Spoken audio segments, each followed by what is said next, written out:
Assalamu alaikum students. Today we will discuss about chapter number 4 structure of molecules.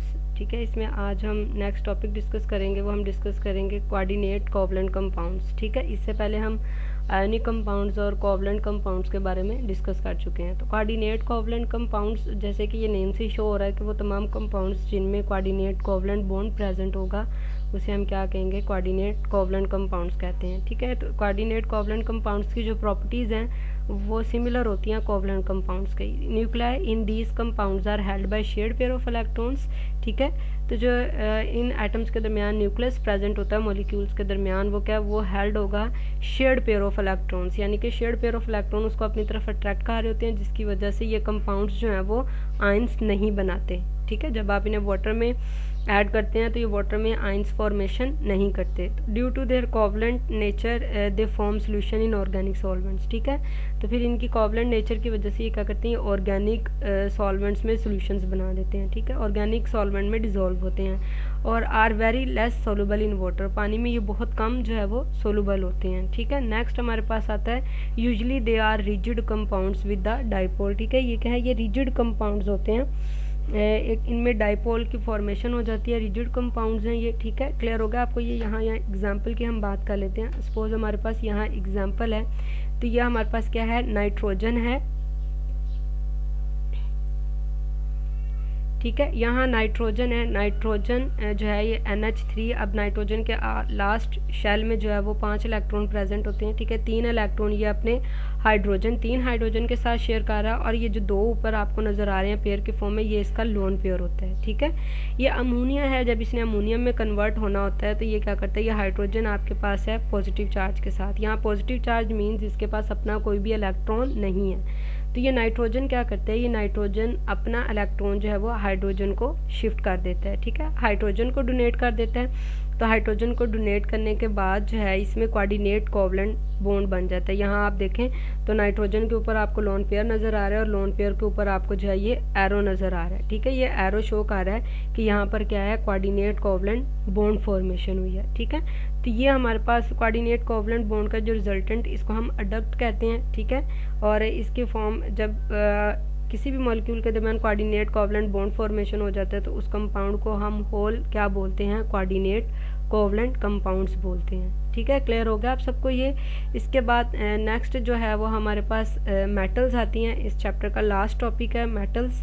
Metals का आपको भी पता है कि वो तमाम एलिमेंट्स जो इजीली अपने इलेक्ट्रॉन को लूज कर लें वो क्या होती हैं, वो मेटल्स कहलाते हैं। ठीक है, तो metals have common property of conducting heat and electricity, क्योंकि मेटल्स के पास फ्री इलेक्ट्रॉन्स प्रेजेंट होते हैं, इसीलिए जो है ये हीट और इलेक्ट्रिसिटी को इजीली कंडक्ट कर लेते हैं। जैसे सपोज हम इसकी एग्जांपल देखें तो आपके पास एक आयरन वुड हो, एक आयरन रॉड हो, उस आयरन रॉड के आप एक कॉर्नर से उसे हीट करना स्टार्ट करें तो कुछ टाइम के बाद आप देखेंगे कि जिस साइड से आपने उसको पकड़ा है वो भी हीट अप हो जाता है, तो आप फ़ौरन उसे छोड़ देते हैं। ठीक है, और इसी तरीके से जितनी भी आयरन की बनी हुई चीज़ें, जैसे आयरन आपके पास जो है वो कोई भी आयरन रॉड है, अगर आप उसको इलेक्ट्रिसिटी के साथ अटैच करते हैं तो उसके अंदर से इजीली इलेक्ट्रिसिटी भी पास आउट हो जाती है। क्यों पास आउट होती है, क्योंकि मेटल्स के पास फ्री इलेक्ट्रॉन्स प्रेजेंट होते हैं। ठीक है, अपनी इसी प्रॉपर्टी की वजह से जो ये मेटल्स हैं ये प्राइम रोल प्ले करती हैं इंडस्ट्रीज़ में। ठीक है, तो हम मेटल्स की प्रॉपर्टीज़ डिस्कस करते हैं कि मेटल की प्रॉपर्टीज़ क्या हैं। तो फर्स्ट वन हमारे पास क्या आती है, दे शो मेटालिक क्लस्टर। ठीक है, यानी कि मेटालिक क्लस्टर का मतलब मेटल्स जो हैं वो शाइनी होती हैं, इनकी जो सरफेस होती है वो क्या, वो शाइनी होती है। ठीक है, क्लियर होगा आपको ये।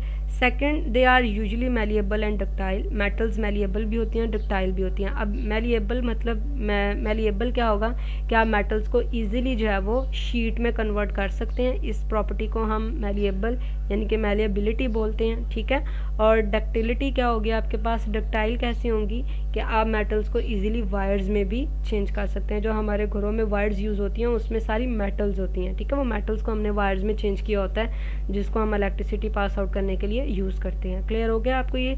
थर्ड वन जो हमारे पास प्रॉपर्टी आती है, they have usually high melting and boiling points. ठीक है, मेटल्स के high melting and boiling points होते हैं। और fourth, being greater in size. ठीक है, अब जो आपके पास मेटल्स हैं इनके साइज ग्रेटर होते हैं, they have low ionisation energy and form cations very easily. अब यहाँ क्या समझने वाली बात है कि जितनी भी आपके पास मेटल्स हैं, जैसे जैसे नंबर ऑफ़ शेल इंक्रीज़ होंगे तो नंबर ऑफ़ शेल इंक्रीज़ होने की वजह से इनका साइज़ इंक्रीज़ हो जाएगा।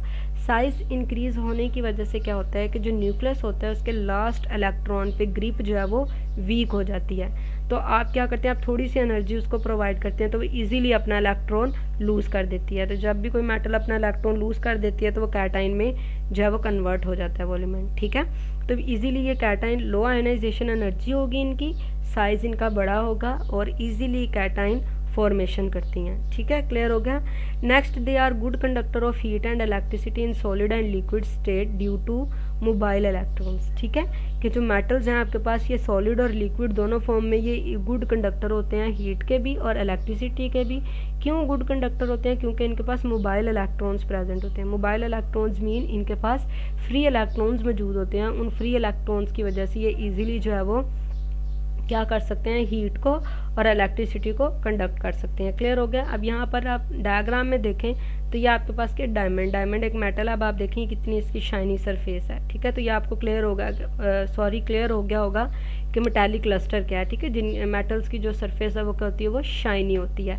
नेक्स्ट ये देखेंगे हमारे पास क्या मेटल की शीट्स हैं। तो ये आपको मैलिबिलिटी का क्लियर हो गया होगा कि हम मेटल्स को इजीली जो है वो शीट्स में कन्वर्ट कर सकते हैं। नेक्स्ट हमारे पास जो है वो डक्टिलिटी आती है, डक्टाइल होती हैं कि आप इजीली मेटल्स को वायर्स में कन्वर्ट कर सकते हैं। या आपके पास डिफरेंट तरह की वायर्स आ जाती हैं, ठीक है, जिसको हम डिफरेंट पर्पसेस के लिए यूज़ करते हैं। इनमें से इलेक्ट्रिसिटी पास आउट हो जाती है। नेक्स्ट कंडक्टिविटी आ जाएगी कि कैसे जो है वो मेटल्स इलेक्ट्रिसिटी को कंडक्ट करती हैं। तो यहाँ आप देखें आपको गोल्डन कलर में कॉपर कलर में कॉइल नज़र आ रही है राउंड किया हुआ, ठीक है। तो ये आपके पास मेटल वायर है। इस मेटल वायर की वजह से जो है वो इसमें से इलेक्ट्रिसिटी पास आउट होती है, ठीक है। क्लियर हो गया आप सबको ये।